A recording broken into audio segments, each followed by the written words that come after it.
రైతు సోదరులకు నమస్కారం. నేను మీ రఘు. WWF ఇండియా ఉత్తమ పత్తి యాజమాన్య పథకంలో భాగంగా మనం గోపాల్పూర్ గ్రామం చిద్రాల రామేల్ గారి పంట చేను వద్ద ఉన్నాము. కానీ ఈరోజే నాటు వేయడం జరిగింది.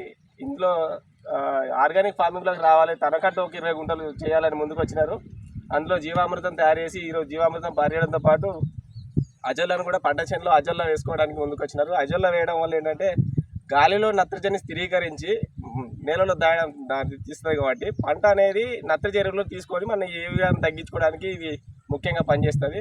రైతు సోదరులు ఎవరున్నా ఇలాంటి అజొల్లా ఇలాంటి కార్యక్రమాలు చిన్న చిన్నవి చేసుకోవడం వల్ల ఎంతో కొంత మెరుగు పొందుతారని ఆశిస్తున్నాము. రాయమల్లిలాగా అందరూ కూడా కొంతమంది అందరికీ అంతా వ్యవసాయం చేయకపోయినా ఎంతో కొంత మనకున్న వ్యవసాయంలో 10 గుంటలో 20 గుంటలో మీ ఆహారం మీ వరకు పండించుకునే పంట కన్నా ముందుకు వచ్చి ప్రతి ఒక్కరూ ఎంత మీ సాధ్యమైనంత పంటని ఆర్గానిక్ ఫామ్లోకి రావాలని మా ద్వారా కోరడం జరుగుతుంది. ఎవరైనా ఈ కార్యక్రమాలు ఇట్లా చేస్తామని చెప్పండి, మేమే ముందుకు వచ్చి మీతో ఎక్కడ చేయించడానికి మేము ముందుంటాము.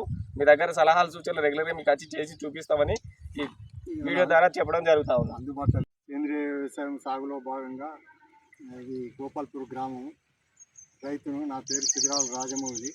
ఈ రోజుల్లో కూడా ప్రకృతి వ్యవసాయం సేంద్రీయ వ్యవసాయం మొత్తం అడుగంటిపోయి ఈ యొక్క క్రిమిసంహారక మందులతోని పంటలు పండించుకుంటూ తిని అందరం ఆరోగ్యాలకు గురవుతాను, అనారోగ్యాలకు.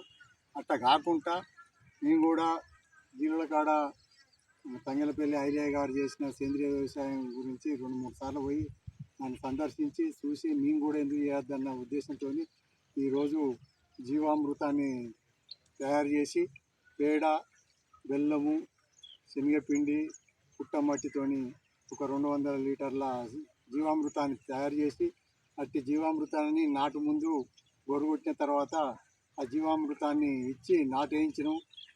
ఇవాళనే నాటేయించినాం. నాటుకు ముందు ఆ జీవామృతం చల్లిన తర్వాత ఇప్పుడు కూడా ఈ యొక్క గడ్డి కలుపు మందును కొంత నివారించడానికి భాగంలో ఈ అజోలాను తీసుకొచ్చి ఈ నాటేసినాము. ఈ అజోలాను చల్లడం వల్ల ఈ అజోలా కూడా ఈ సూర్యకాంతి గాడి లోపల ఉన్న నత్రజనిని కూడా సేకరించి ఆ అజోలా ఈ నత్రజనిని ఆ మొక్కకు అందించే భాగంలో ఇవాళ మనం ఈ అజోలాను వాడుతున్నాం. ఎందుకంటే నత్రజని అంటే యూరియా వేయకుండా ఈ అజోలా ద్వారా నత్రజనిని తయారు చేసి అది మొక్కకిస్తే మొక్క భూమిలోనికి పోయి ఆ నాటు కూడా పచ్చదనం వచ్చడానికి పనిచేస్తుందని చెప్పి నత్రజని వాడకుండా కలుపును నివారణ చేసుకోవడానికి మరియు నత్రజనికి బదులు ఈ అజోలా నత్రజని తయారు చేయడానికి అజోలా చల్లుతాను.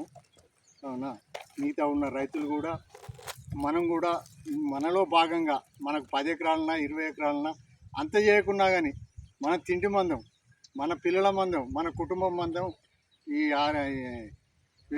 సేంద్రీయ వ్యవసాయం చేసి అందరం సుఖశాంతులతో అందరం ఆరోగ్యంగా ఉండాలని చెప్పి కోరుకుంటూ మీ అందరికీ ధన్యవాదాలు చెప్పుకుంటాను.